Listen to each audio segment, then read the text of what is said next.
The rise of streaming continues. 1 in 3 American households now has a Netflix subscription. Netflix just reported very strong earnings, and other streaming systems like CBSN are jumping in. And it's not just entertainment and news, but sports as well, and so much more. Here to talk about what it means for cable and the networks and everybody is Joe Levy, editor-at-large at Billboard Magazine. And by the way, I think one of the first guests on CBSN. Well, it's a pleasure to be here. Let me tell you right now, we're the future. After we first launched. One of the jumping off points for this discussion were these comments that Jerry SEINFELD made. Right. About his comedians in cars getting coffee, which is now on Crackle. He talked about, he said YouTube was actually a garbage can because there was so much. I think giant garbage can. I think and in Seinfeld voice, giant garbage can. I think you're correct. But he's talking about, what he's talking is about trying to put together streaming shows that actually he thinks provide solid content. Right. He believes that content should be left to the professionals. That's the point he's making. His comments really echo back to the 1950s when I believe the head of the FCC referred to television as a vast wasteland. And one of the really interesting things about this moment in media is it is regressive in certain ways. We're back to the point where the sponsors own a lot of content, which we were in the days of the Pepsodent Comedy Hour in the 1950s. But we're seeing the emergence of a new format. There are a lot of cat videos on YouTube. There's a lot of user-generated content. Jerry SEINFELD doesn't like that. It's not professional, it's not funny, it doesn't hold your interest, and that's fine. But I think he's missing something. What is he missing? Well, I think that the way people communicate now is really different from the SEINFELD era. Remember, SEINFELD ran from 89 to 98. Right. A year later, Napster's introduced. The file sharing era starts, and the way people talk to each other now isn't on a phone, just like the way they watch TV often isn't on a television. They talk by texting. They talk in short bursts, they communicate that way, and they consume content the same way. I think what SEINFELD is missing is there is a lot of garbage on YouTube. But there are also bold new shows coming from media companies like Vice that are doing bold new work in documentary fields and in other fields as well. The segment is called Content is King. I still think that's true.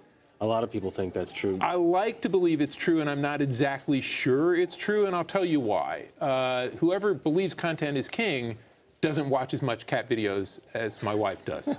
And she will watch a lot of cat videos, not all at once, and she'll flip through Instagram for an hour instead of watching television, but now, looking at cat pictures on Instagram. If they're really good cat videos, that's still solid content, is it not? Well, I believe everyone is going to always remember you said that, Jeff.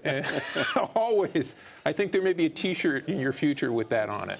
You are a great and very savvy and wise consumer of media. I mean, what does your daily diet include? It's a very interesting question. I begin my day on Twitter. I no longer begin my day on the computer, and I no longer begin my day flipping through a newspaper. Twitter mobile, on your phone. Twitter mobile. On my phone or on my iPad, I'm flipping through my feed, looking for news stories that excite me, that spark my interest. I'll click on those links, I'll read those, and I might stay on those sites and read something else. And that's a great way to start the day for me, but I'm an atypical consumer.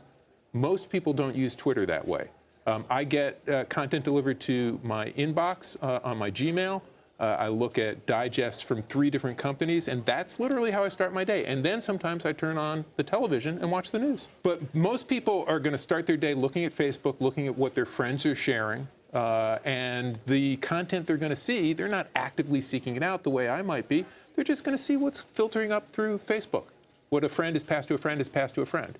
More and more, you're going to see media companies who have their content exist inside of Facebook rather than outside. Right, which Facebook certainly wants. That's exactly right. Big time. That's right. The cord behind us, see, right, has the cord cutting.